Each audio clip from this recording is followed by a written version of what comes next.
Good morning dear students. आज हम बात कर रहे हैं BSc final year physics paper third solid state physics की, जिसमें हमारा जो लास्ट वीडियो में जो टॉपिक चल रहा था वो था सरल क्रिस्टल संरचनाएं।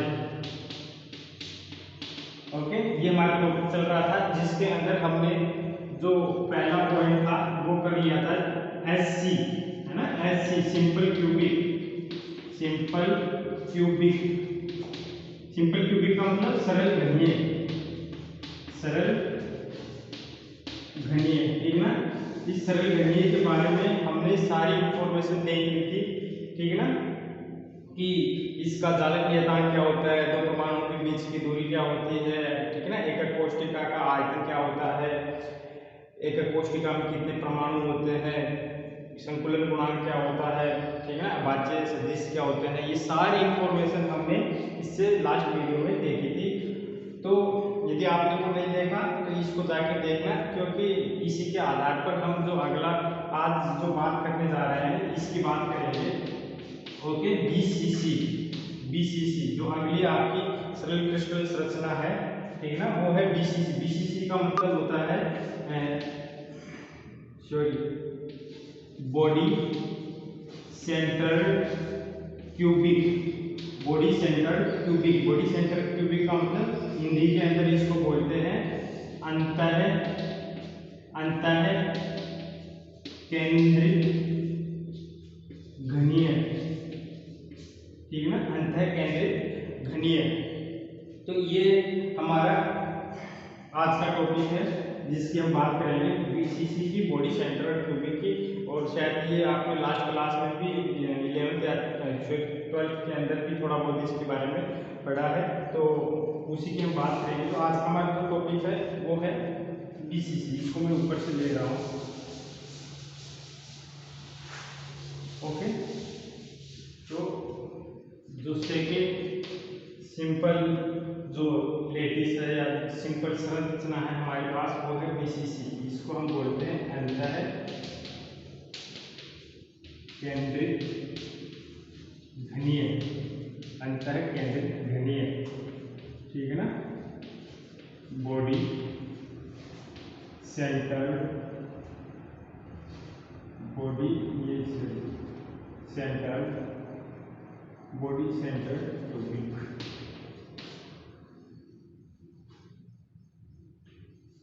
बीसीसी भी लिख देते हैं इसको, है ना, बॉडी सेंटर्ड क्यूबिक। इसको क्या लिख देते हैं, बीसीसी।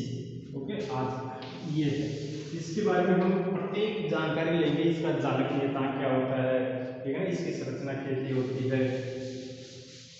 तो जो अंतः केंद्रित घनीय है, इसके नाम से ही हमको पता चल रहा है कि ये जो आपका घन है, क्यूबिक है, इसके अंदर एक सेंटर के अंदर एक और परमाणु है, अर्थात ये इस टाइप का है। यदि हम पिक्चर बनाए यहाँ पे, ध्यान से देखना इसको, ये मैंने एक घन बनाया है, ठीक है ना, ये एक मैंने घन बनाया है। तो अब इस घन के अंदर क्या है कि एक जो कॉर्नर है, कॉर्नर के ऊपर तो प्रत्येक कॉर्नर के ऊपर तो एटम रखा हुआ ही है, ठीक है ना, जो पार्टिकल्स में रखे हुए ही हैं।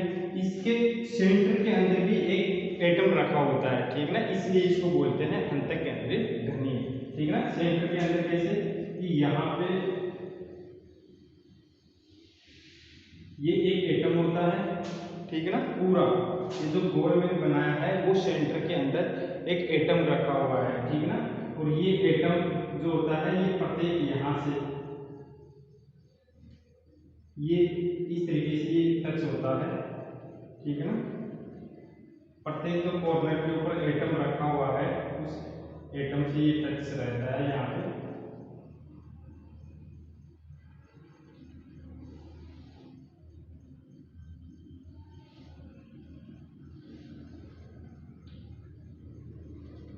यहाँ पे ध्यान देना,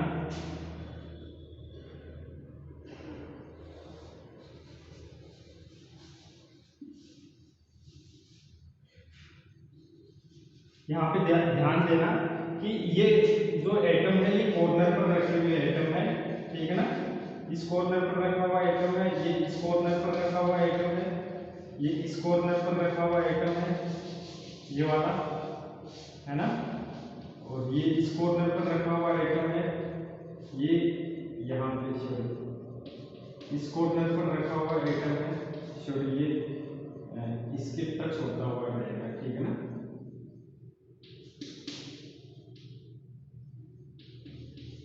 ये इस तरीके से, और एक ये जो है सेंटर में रखा हुआ एटम है, इसके ये जो है सिर्फ सेंटर में रखा हुआ एटम है।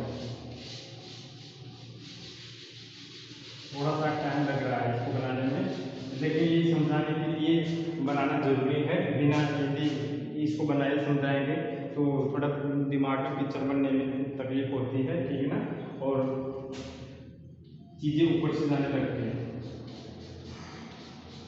तो अब आपको ये पिक्चर बन गई होगी दिमाग के अंदर कि अंतर केंद्रित घनीय किस टाइप का होता है, कि एक ये क्यूब होता है, ठीक है ना, उसके सेंटर के अंदर एक एटम रखा होता है और प्रत्येक कॉर्नर के ऊपर एटम्स रखे होते हैं। ध्यान देना यहाँ पे कि जो प्रत्येक कॉर्नर वाला एटम है, ठीक है ना, ये इस सेंटर वाले एटम को टच किए हुए हैं। ध्यान देना, ठीक है ना, ये ध्यान देने वाली बात है कि जो प्रत्येक कॉर्नर वाला एटम है इस सेंटर वाले एटम को टच किए हुए है, ओके। लेकिन यहाँ पे जो ये जो कॉर्नर वाले एटम है आपस में टच नहीं कर रहे हैं, ठीक है ना, ये आपस में टच नहीं कर रहे हैं, ध्यान रखना इस बात को। अब इस यहाँ पे इसकी जो क्यूब हमने लिया है, इसकी जो लंबाई चौड़ाई ऊंचाई है वो एक है, क्योंकि हम घन की बात कर रहे हैं, तो घन क्या होता है, सभी जो इसकी लेंथ विड्थ हाइट जो है वो सेम होती है, ओके। तो ये इसकी लेंथ विड्थ जो हाइट है वो सेम है। तो यहाँ पे देखो ये जो है ये एटम है यहाँ पे, ठीक है ना, तो इसकी जो रेडियस है वो r है, ठीक है ना, ये सेंटर है, ये जो एटम है यहाँ पे थोड़ा इसको इस तरीके से बनाते तुम्हारे समझने में ये इजी होगा, ओके।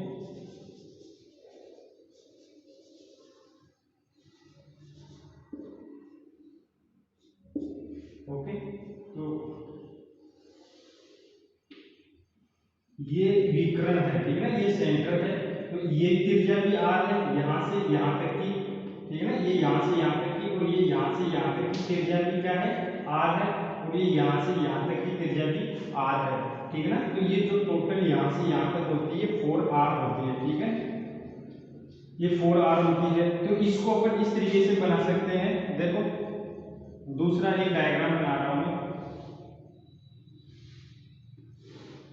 बस इसको आप समझ लो, आपको सारी चीजें समझ में आ जाएगी, इसलिए मैं इसमें थोड़ा टाइम लगा रहा हूं, ठीक है ना, इसको बताने में।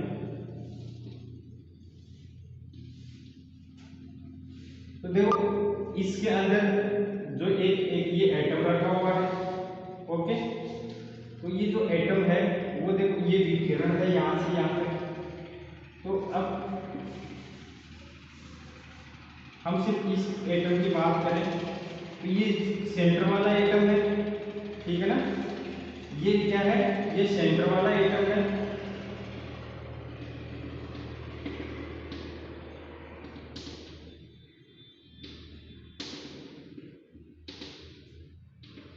ये सेंटर वाला एटम है, और ये यहाँ पे जो कॉर्नर पर इसको जो टच किए हुए हैं ये एटम है, ठीक है। तो ये यहाँ से यहाँ की जो दूरी है वो कितनी हो जाएगी, यहाँ पे 4r, ठीक है ना, यहाँ से ये इस कॉर्नर से इस कॉर्नर की ये जो दूरी है ये कितनी हो जाएगी 4r। ध्यान देना यहाँ पे ये जो दूरी है ये है a, ये वाली जो दूरी है ये भी है a, और ये जो वाली दूरी है ये भी है a, ठीक है ना। तो हमको इस ये विकिरण है, और विकिरण और इन लंबाइयों के बीच में हमको संबंध निकालना है। संबंध क्यों निकालना है, क्योंकि हमारा फर्स्ट जो पॉइंट है इसके अंदर, ठीक है ना, वो है जालक नियतांक। जालक नियतांक, हम जालक नियतांक कैलकुलेट करना चाह रहे हैं यहाँ पे। जालक नियतांक लेटिस कांस्टेंट। तो लेटिस कांस्टेंट कैलकुलेट करने के लिए हम देखो इसका यूज करते हैं। तो ये विकिरण है, ठीक है ना, ये इसको कोई नाम दे दो आप, ए बी सी डी, ठीक है ना, ये कॉर्नर है। तो ए और डी किसके इक्वल होगा? देखो यहाँ पे मैं इस कॉर्नर को और इस कॉर्नर को मिला रहा हूं ना, इसको और इसको मिला रहा हूं, ये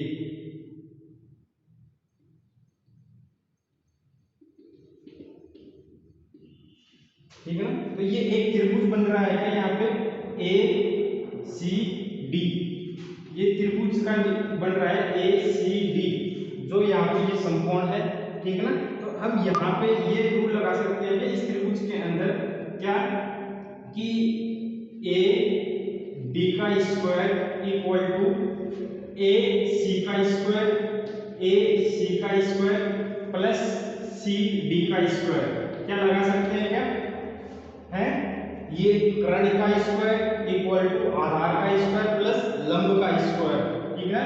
ये वाला फॉर्मूला हमने इस त्रिभुज के लिए लगाया है। तो यहां से हम देखो ए सी स्क्वायर, अब देखो यहाँ पे ए और सी ये लंबाई है, यहाँ से ये वाली लंबाई है, तो ये लंबाई कितनी है, तो यहां से देखो एक त्रिभुज ये बन रहा है, कौन सा, कि ये A B C, A B C ये वाला त्रिभुज बन रहा है, ओके। यहाँ पे ये जो एंगल होता है ये 90 होता है, ठीक है ना।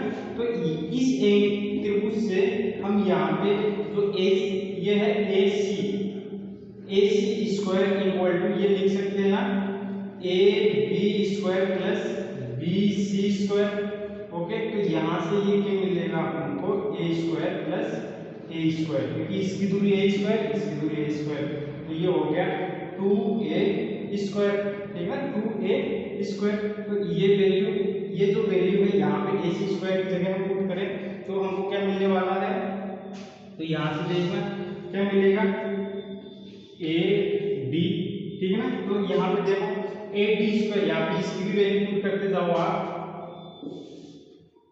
ए D square, A D square ये वैल्यू है 4r का होल स्क्वायर, ओके, 4r का whole square, A D square equal to A C square, ये है ए सी स्क्वायर की value 2a square plus C D square, C D की है ये a, तो ये a स्क्वायर, ओके।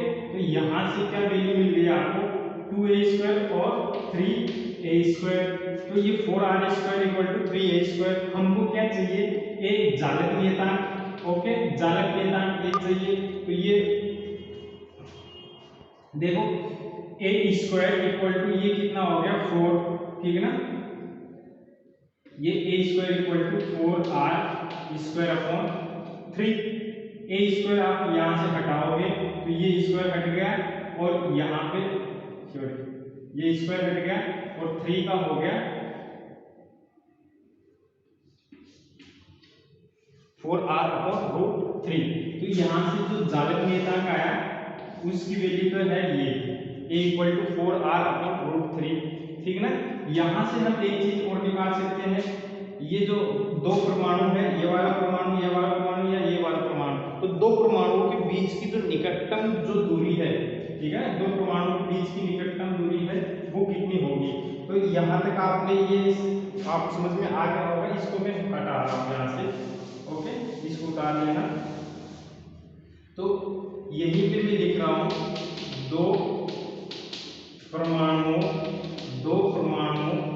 के मध्य निकटतम दूरी, ठीक है ना, दो परमाणुओं के मध्य निकटतम दूरी, तो ये कितनी होगी, इसको हम 2r से लिखते हैं, ठीक है ना, 2r। तो देखो यहाँ पे एक चीज देख सकते हो यहाँ से कि ये 4r इक्वल टू है a रूट 3, तो यहाँ से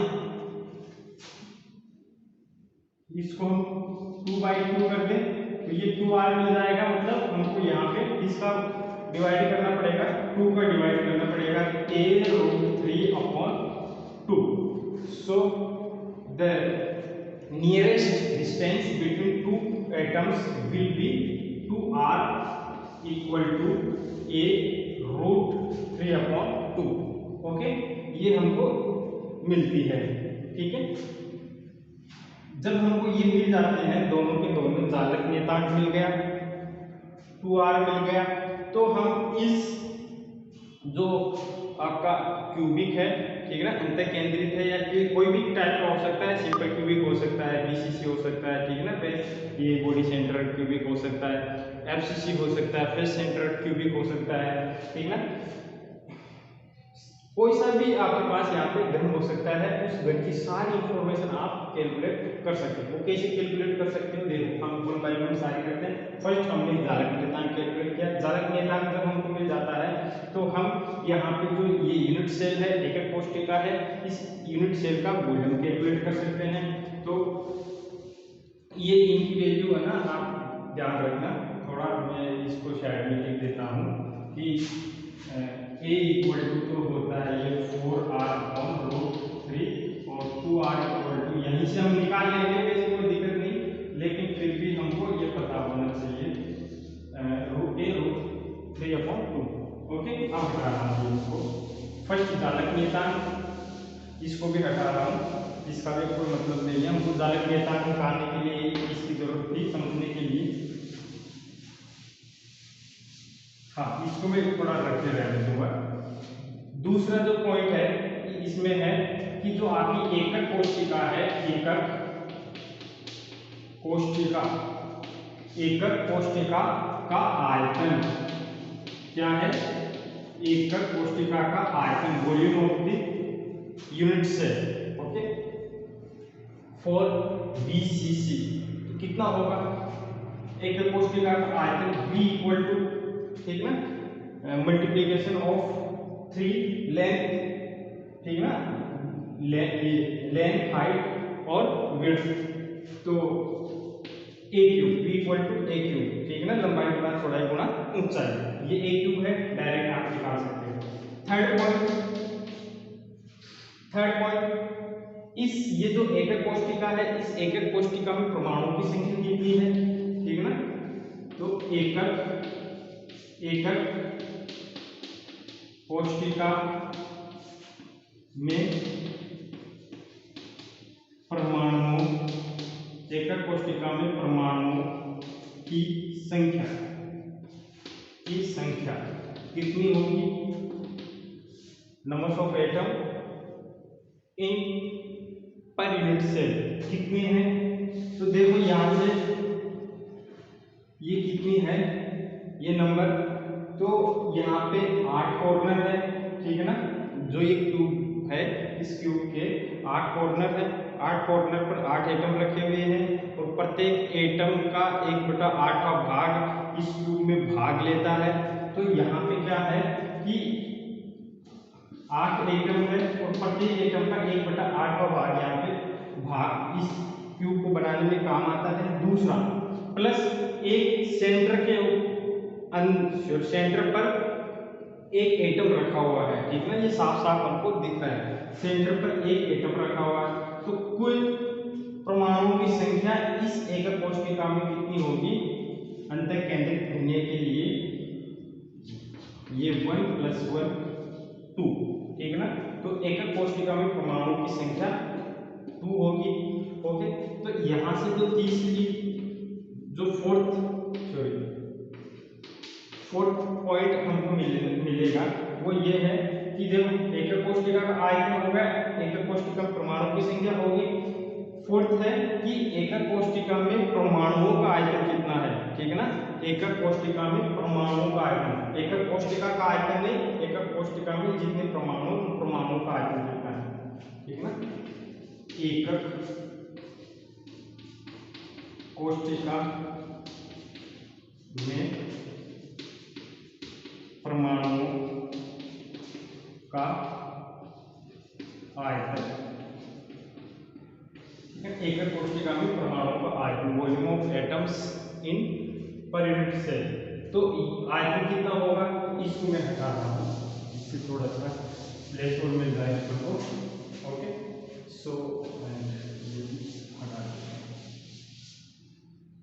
ओके, तो कितना होगा, तो एकक कोशिका के आयतन को हम V A से रिप्रेजेंट करते हैं, और यहाँ पे एकक कोशिका का आयतन परमाणु, एकक कोशिका में परमाणु का आयतन के अंदर परमाणु की संख्या, ठीक है ना, परमाणु की संख्या यहाँ पे कितनी है, 2 गुणा 1 परमाणु का आयतन, यही तो है ना फॉर्मूला, परमाणु की संख्या, कुल परमाणु की संख्या मल्टीप्लाई वॉल्यूम ऑफ 1 एटम, ठीक है ना। तो वॉल्यूम ऑफ 1 एटम कितना होता है, 4 pi r cube, 4/3 pi r cube.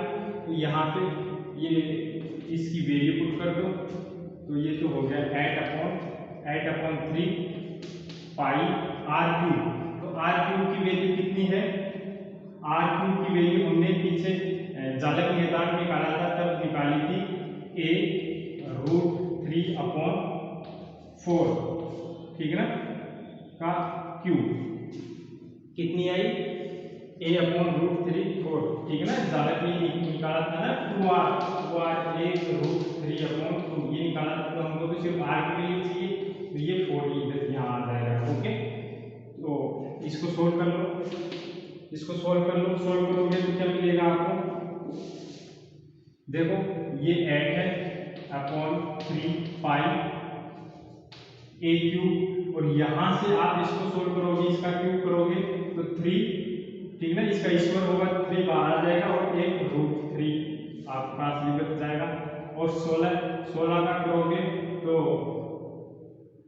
64 होता है, ठीक है ना, 4 चौक 16, 16 चौक 64, ठीक है ना।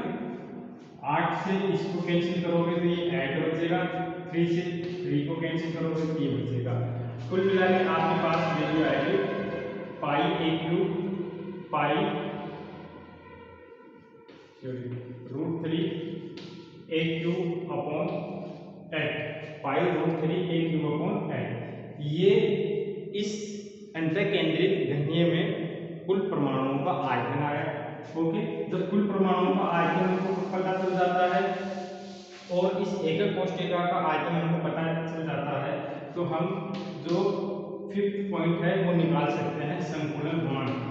क्या निकाल सकते हैं, संकुलन गुणांक, पैकिंग फैक्टर, संकुलन गुणांक पैकिंग फैक्टर। इसका मतलब क्या होता है कि जो कुल आयतन है, ठीक है ना, घन का कुल आयतन है, उस कुल आयतन को परमाणुओं के द्वारा कितना घेरा हुआ है, ठीक है ना, परमाणु उस आयतन को कितना घेर रखे हैं, अर्थात कितने भाग के अंदर जो एटम है वो फैले हुए हैं और कितना भाग खाली है, ठीक है ना। इस चीज का हमको यहाँ से पता चल जाता है, पैकिंग फैक्टर हम जब निकालते हैं तो पता क्या चलता है कि उस जो घन है उस घन का कितना भाग खाली है और कितना भाग भरा हुआ है, ठीक है ना।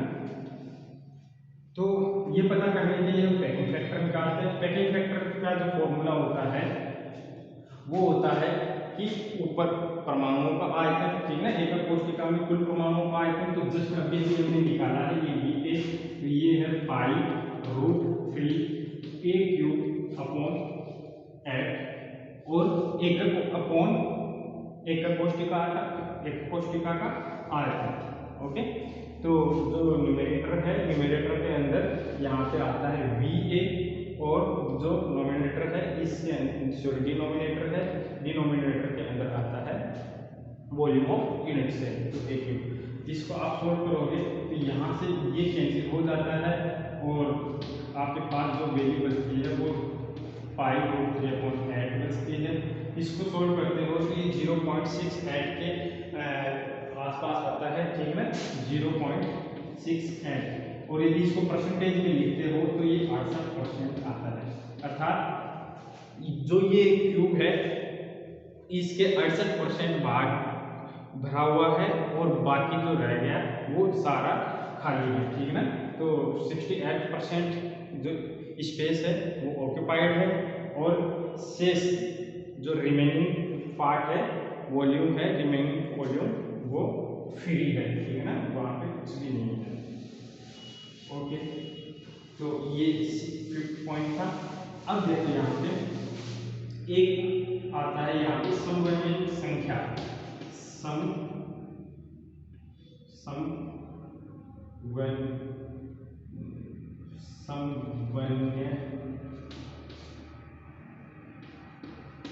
समवन्य संख्या, ठीक है ना। कोऑर्डिनेशन नंबर इसको बोलते हैं, कोऑर्डिनेशन नंबर। तो यहाँ पे कोऑर्डिनेशन नंबर का मतलब मैंने लास्ट वीडियो में जब हमने सिंपल क्यूबिक के लिए निकाला था उसमें बताया था, फिर बता देता हूँ। यहाँ पे समवन्य संख्या का मतलब होता है कि जो एक एटम है वो कितने एटम से घिरा हुआ है, ठीक है ना। मतलब उसके निकटतम कितने एटम है, जो सबसे पास वाले एटम है, एक कोई भी एक एटम ले लीजिएगा, उस एक एटम के सबसे पास वाले जो एटम है उन एटम्स की संख्या कितनी है, वो है समवन्य संख्या, ठीक है ना।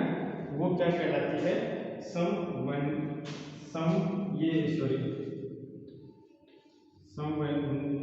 संख्या, ठीक है ना। समनवीय संख्या सॉरी, ठीक, प्रोनाउंसिएशन में कुछ मिस्टेक होती है यहाँ पे मेरे से इसको बोलने में। इंग्लिश वर्ड अच्छा है इसका, कोऑर्डिनेशन नंबर, ठीक है ना। तो जो कोऑर्डिनेशन नंबर है वो कितने होते हैं कि जो एटम्स है, कोई भी एक एटम, उस एटम को उसके निकटतम कितने एटम घेरे हुए हैं, कितने एटम उसके सबसे पास में है, तो वो जो संख्या होती है। तो यहाँ पे आप देख सकते हो कि जो सेंटर वाला एटम है उस एटम को 8 एटम घिरे हुए हैं, अर्थात 8 एटम उसको टच कर रहे हैं। तो यहाँ पे इसकी जो समवन्य संख्या होती है वो 8 होती है, ठीक है ना। लास्ट जो अपना पॉइंट चलता है वो इसको हटा देते हैं, वो है अभाज्य सदिश, ठीक है।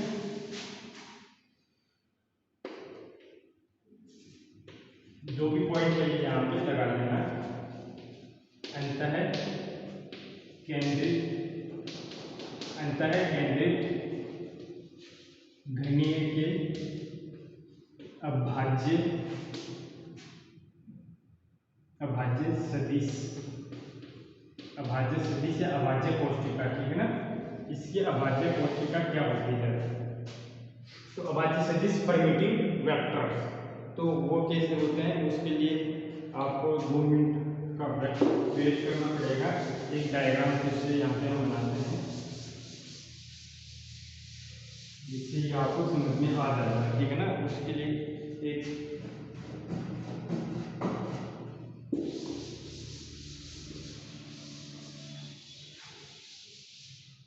देखो, यहाँ पे हम अभाज्य सदिश की बात कर रहे हैं, तो एक डायग्राम बनाते हैं यहाँ पे, बहुत शानदार है, ध्यान से देखना, इसको बनाने में थोड़ा डिफिकल्ट हो जाता है, ठीक है। थोड़ा इसमें टाइम लगता है।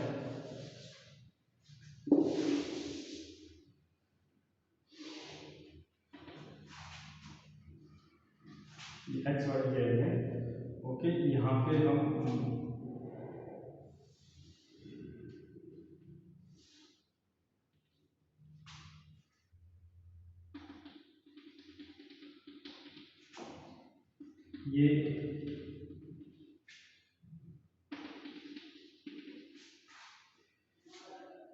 ये हमको यहाँ पे हम एक मतलब पूरा एक क्रिस्टल स्ट्रक्चर बना रहे हैं, ठीक ना। और उस क्रिस्टल स्ट्रक्चर में हम यहाँ पे मतलब 3-4 एक साथ कुछ ये अंतःकेंद्रित घनीय चालक ना बनाने की कोशिश कर रहे हैं यहाँ पे। तो वो कैसे होगा,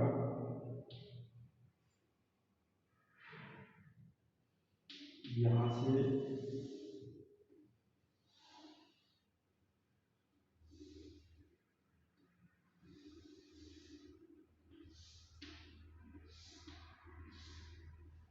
ओके।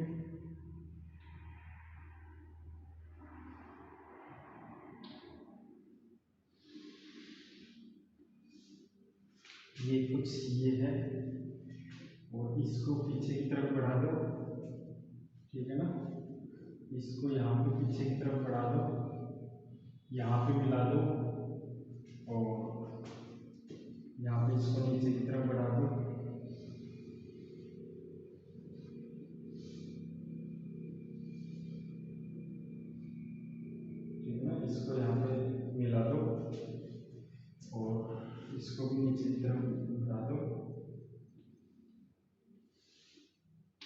यहाँ पे इसको मिला दो, इसको पीछे की तरफ बढ़ा दो और यहाँ पे इसको मिला दो।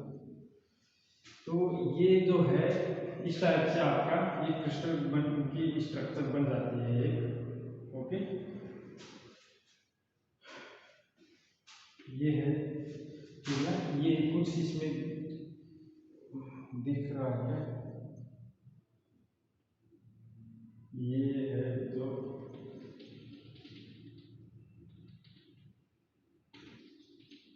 ओके, ये ठीक हो गया।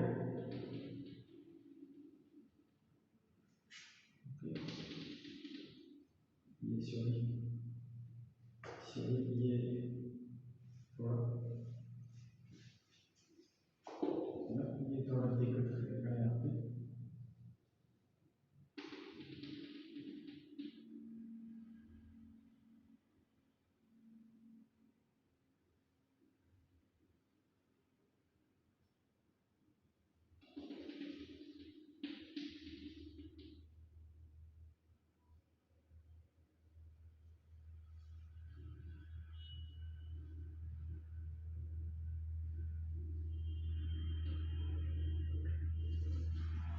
इसको रहने दो, है ना।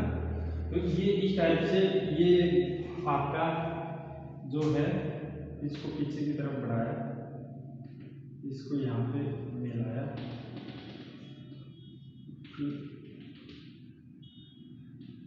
ये जो है अब बन गया, ठीक है ना, समझ में आया। ये इस तरीके से है। ओके, तो ये इस तरीके से आप यहाँ पे, क्योंकि इसने स्ट्रक्चर लिया है, इसमें और कुछ है क्या करने को नहीं है, ठीक है ना। तो ये ये है एक्स वाई जेड, ये आपका एक्स है, ये वाई है और ये जेड एक्सिस है, ठीक है ना, ये आपका कोड सेंटर है। तो अब यहाँ पे देखो, मैं इस ऊपर वाले जो ये है इसको हटा रहा हूँ, ठीक है ना। ये जो है ये क्यूब जो है इसको मैंने ये हटा दिया है यहाँ पे। ये क्यों हटाया, क्योंकि यहाँ पे मैं आपको ये वेक्टर बना के दिखाना चाह रहा हूँ, ठीक है ना। तो वेक्टर बना के दिखाऊंगा तो ये जो कुछ लाइनें हैं उन लाइनों से कंफ्यूजन होगा, ठीक है ना। तो इसलिए मैंने इसको हटा दिया है यहाँ से। ओके, अब देखो यहाँ से ये है आपका ओरिजिन, तो ओरिजिन से ये ए क्यूब है आपका, ये वाला ए क्यूब है, ये वाला दिख रहा होगा ए क्यूब है। तो इसके प्रत्येक कॉर्नर के ऊपर क्या रखा हुआ है, एटम रखा हुआ है, और इसके सेंटर के अंदर भी क्या रखा हुआ है, एटम रखा हुआ है, ठीक है ना। ऐसे ये वाला एक क्यूब है आपका, ये वाला कंप्लीट क्यूब है, ठीक है ना। ये वाला कंप्लीट क्यूब है, दिख गया होगा आपको। तो इस वाले क्यूब के प्रत्येक कॉर्नर पर एटम रखा हुआ है, ओके, और कॉर्नर के साथ साथ इसके सेंटर के अंदर भी एक क्या रखा हुआ है, इसके सेंटर में भी क्या रखा हुआ है, एटम रखा हुआ है, ओके। ऐसे ये वाला क्यूब है, देखिए ये वाला इधर वाला ये क्यूब है, तो इसके कॉर्नर के ऊपर तो है, साथ के साथ यहाँ पे इसके सेंटर के अंदर भी क्या है, एक एटम रखा हुआ है। तो यहाँ पे हम अभाज्य कोष्ठिका बनाना चाह रहे हैं, प्राइमेटिव शेल बनाना चाह रहे हैं। तो ये कैसे बनती है, हम यहाँ पे अभाज्य सदिश निकाल रहे हैं। तो अभाज्य सदिश क्या होते हैं, जो सबसे पास वाले जो एटम होते हैं उनको हम मिलाते हैं। तो सबसे पास वाले एटम यहाँ से हमने इसको ओरिजिन माना है, तो एक एटम ये है, सबसे पास वाले एटम है, ये जो कॉर्नर वाले एटम है वो सेंटर वाले एटम को टच करते हैं। मैंने ये ऑलरेडी ये बता चुका हूँ मैं आपको, इसलिए ये सबसे पास वाला है। तो ये जो होगा ये सदिश, इसको हम अभाज्य सदिश बोलते हैं, ठीक है ना। यहाँ पे एक ये सदिश प्राप्त होगा और एक ये सदिश प्राप्त होगा। तो इन सदिशों से जो आपकी कोष्ठिका बनेगी, ठीक है ना, ये 3D के अंदर हो गए हैं। इन 3D के अंदर यदि आप इनको मिलाओगे तो कुछ इस तरीके से यहाँ पे एक स्ट्रक्चर फिर से बन जाएगी, ठीक है ना, ये क्यूब की, ओके, ये इस तरीके से।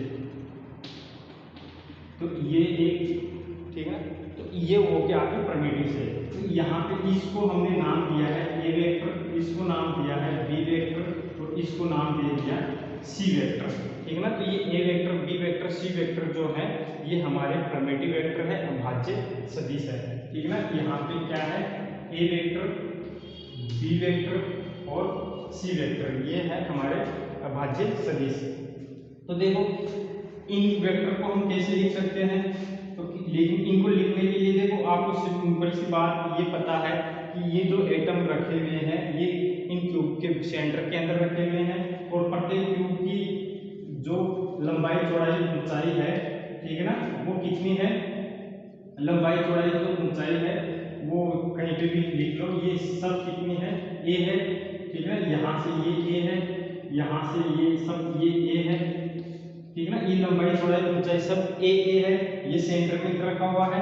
तो इस सेंटर से यहाँ तक चलोगे तो एक्स वाई जेड तीनों डायरेक्शन के अंदर आपको a/2 दूरी तय करनी पड़ेगी, ठीक है ना। कितनी दूरी तय करनी पड़ेगी, एक्स में चलो या वाई में चलो या जेड में चलो, प्रत्येक एटम तक जो सेंटर में रखा हुआ है, इस प्रत्येक सेंटर पर रखे एटम तक पहुंचने के लिए आपको एक्स वाई जेड तीनों एक्सिस में a/2 दूरी तय करनी पड़ेगी। अर्थात देखो एक करके बताता हूं मैं, इस एटम तक हमको आना है, तो इस एटम तक आने के लिए हमको क्या करना पड़ेगा कि पहले तो हम इधर चलेंगे एक्स एक्स में, ठीक है ना, इधर एक्स एक्स में चलेंगे तो कितना चला a/2, ठीक है ना, कितना चला a/2, फिर किधर चलेंगे, फिर हम इधर चलेंगे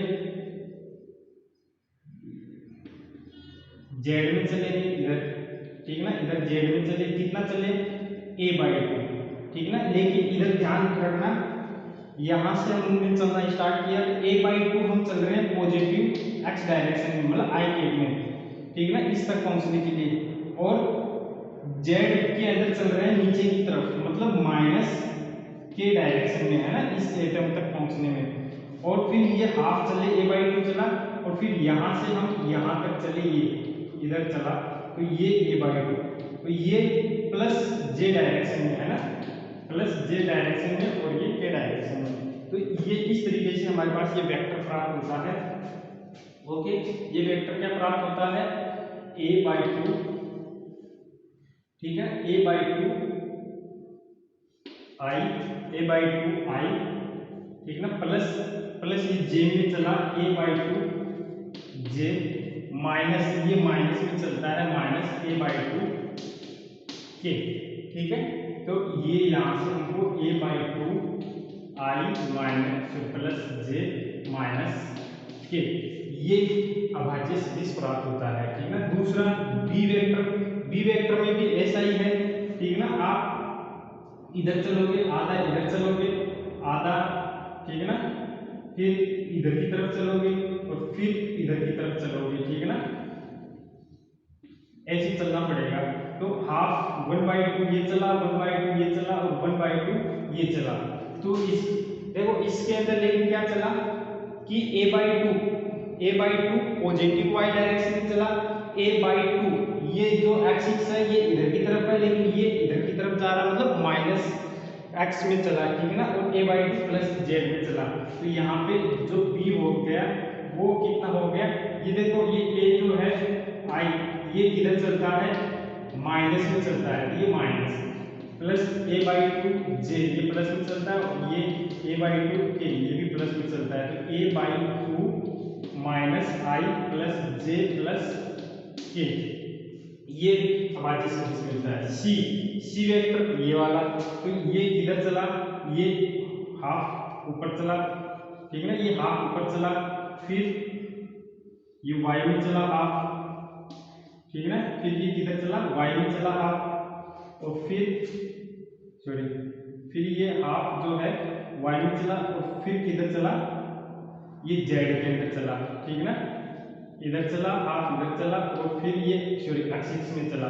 तो हुआ क्या कि यहाँ पे जो माइनस में जा रहा है वो y एक्सिस के विपरीत डायरेक्शन में जा रहा है, अर्थात यहाँ पे a/2 i minus a/2 minus J plus a/2 के, कुल मिला के a/2 कॉमन आ जाएगा और i माइनस जे प्लस के।